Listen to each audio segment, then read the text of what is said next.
Romain Ruyard, bonjour.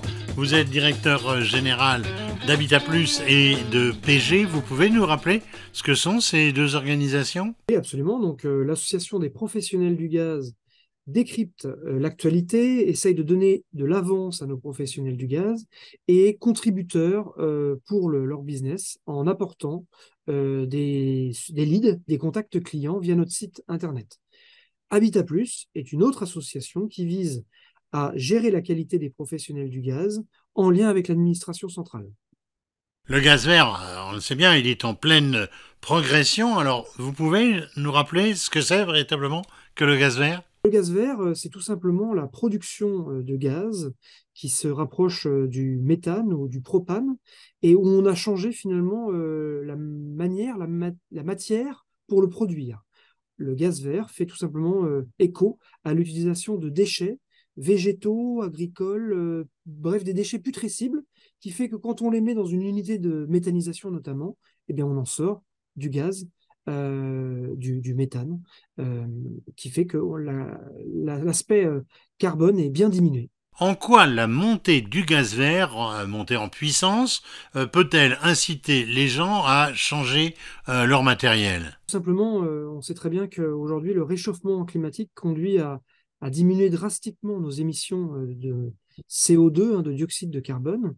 Et il faut donc, pour qu'une énergie, notamment de chauffage, s'inscrive dans le futur, on doit forcément faire décroître drastiquement ce contenu carbone. Et donc, en gros, pour faire simple, hein, il faut arrêter le fossile pour passer au vert. Voilà. Et donc, tout ça ne se fait pas en un claquement de doigts. C'est la raison pour laquelle, eh bien, en tout cas, le gaz est en train de faire sa mue pour passer d'un gaz dit fossile à un gaz vert, en tout cas décarboné. Voilà. Et qu'est-ce que ça amène, et pour inciter au renouvellement des chaudières, pour répondre à votre question, Christian? Eh bien, un client qui va faire un achat d'un système de chauffage, eh bien, il va regarder le prix, il va regarder le coût d'exploitation, mais il va aussi quand même se poser la question, est-ce que l'appareil pour lequel je vais investir là, pour 15 à 20 ans, est-ce que finalement on ne va pas me l'interdire parce que, voilà, dans une dizaine d'années, parce qu'il sera considéré hors du jeu. Voilà. Eh bien, nous, on se doit de jouer absolument ce match-là. Et donc, depuis déjà 10 ans, en fait, la filière gaz a commencé à décarboner cette énergie en passant au gaz vert. Et donc, on se doit absolument d'être dedans pour que le client ait cette réflexion de je peux l'acheter aisément sans avoir de problème dans l'avenir.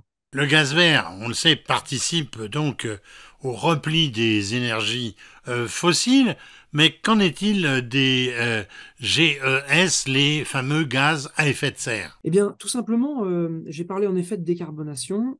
Oui, si on parle de chiffres, aujourd'hui, le gaz naturel, c'est 227 grammes par kilowattheure consommé. Le biogaz, c'est 44, le gaz vert, 74 pour le biopropane, pour information. Bref, c'est une vraie diminution entre 7 et 8, une vraie division de l'impact carbone de ces matériels pour pouvoir complètement s'inscrire dans un futur décarboné sur nos équipements de chauffage.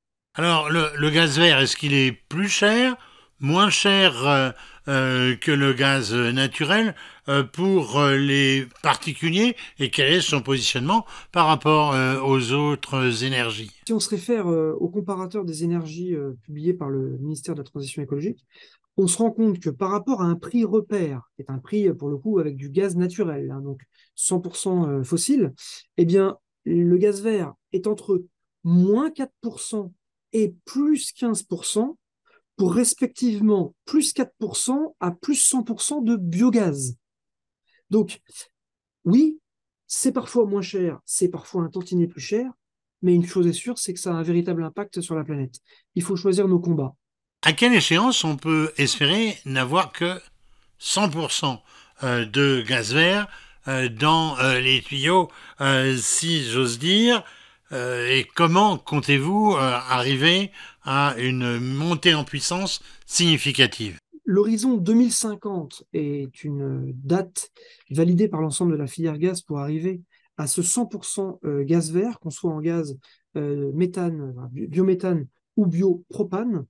Euh, Tout ça vient du fait que, bah, au regard de la la courbe de projection et de production de gaz vert, ainsi que le registre des capacités qui est regardé, c'est-à-dire les sites sur lesquels on a de la visibilité qui vont, au fur et à mesure des années, nous rejoindre sur cette production de gaz vert, couplé bien sûr à la décroissance des consommations unitaires de chacun, en résidentiel, en tertiaire, en industrie, qui vont décroître comme cela, par notamment l'isolation des bâtiments, la maîtrise de l'énergie, les éco-gestes, fait que cette courbe, ces deux courbes pardon, qui se croisent, sera à l'horizon 2050.